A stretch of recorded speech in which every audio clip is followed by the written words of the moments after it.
Moi, je me souviens pas non plus de la première fois d'être rentrée là quand ça a été terminé. Par contre, je me souviens qu'on avait eu un concert d'Alain Morisot à l'époque où ça devait être pas très longtemps après l'inauguration de l'église où je pense que nous, c'est la première fois qu'on a vu une boule à facettes et des spots rouges et bleus. Alors on a parlé de béton en disant que c'était Grande Dixent, c'était ici, et que par conséquent, on va utiliser les derniers mètres cubes de béton pour faire l'église. Mais je crois que l'immense majorité de la population ne partait pas tellement dans cette idée-là. Il faut dire que personne n'avait vu une autre forme de chapelle ou d'église telle qu'on les avait en ce temps-là. C'est quand même peut-être le barrage qui a fait qu'ils ont construit en béton, à cause de ça. Les critiques, elles sont venues de l'extérieur, n'est-ce pas? On a eu les critiques avant, et puis on a eu les critiques après l'église. Mais ceux-là, ils ne sont pas venus donner 100 sous, ils sont venus critiquer. Pour nous, la réaction de Léry Mansart était très favorable. Ce sont les médias qui ont commencé à dire que c'est une honte de mettre 5 millions pour faire une église. Alors qu'ils ne connaissaient même pas les chiffres, parce que je ne sais pas s'il y avait une jalousie ou je ne sais pas quoi. Mais effectivement, les gens des Rémans, je crois qu'ils ont bien accepté cette construction. C'était un investissement qui était énorme par rapport à notre population. Il faut savoir qu'alors que la commune était endettée et on payait les impôts au maximum. Et il y a eu à ce moment-là une décision de l'Assemblée primaire où on payait le 0,2%, c'était pour l'église, en plus. Jusqu'à ce qu'il y a eu l'amortissement a été fini.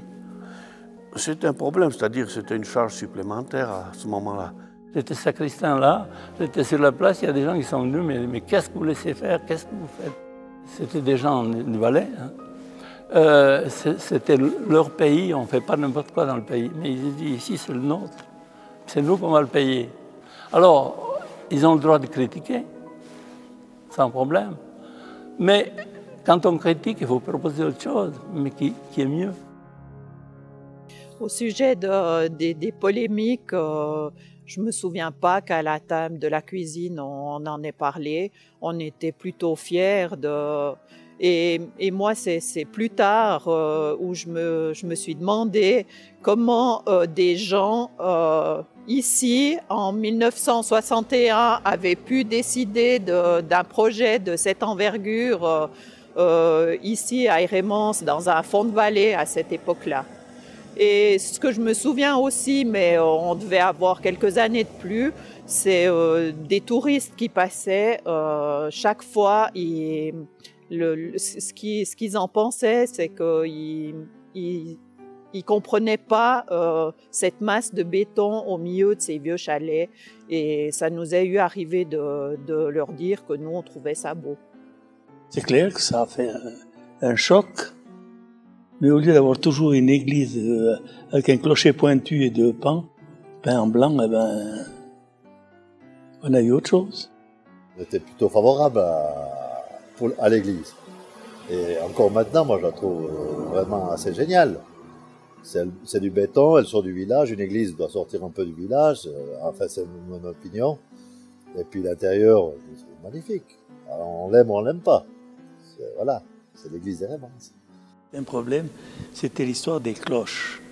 Parce que les gens qui habitaient tout à côté, là, effectivement, c'est vrai qu'au début, il y avait des sonneries de cloches qui étaient assez régulières.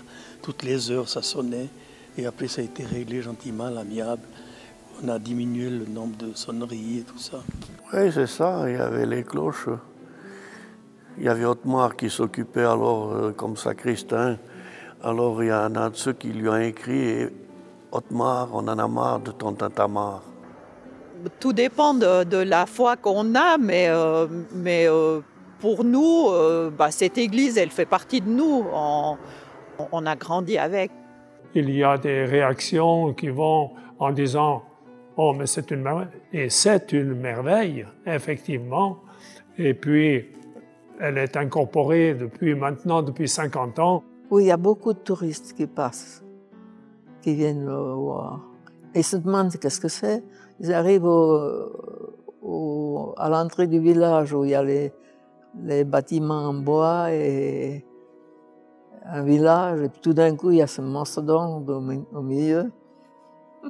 Ils se demandent ce que c'est. Il y a ici, dans cette église, toutes sortes de choses, d'énergie fantastique. J'ai trouvé qu'elle était très belle à l'intérieur et que c'était très brillant, la façon dont elle est conçue. Elle est accueillante, ça c'est sûr. Le bois qui a été marié avec le béton, je trouve qu'il est formidable. Je trouve que c'est formidable. Et puis tu vois, on la voit souvent à la télé et tout, parce qu'il y a tellement de simplicité.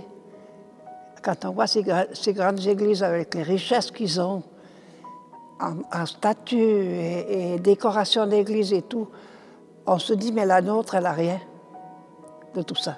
C'est ça qui fait peut-être le cachet de l'église.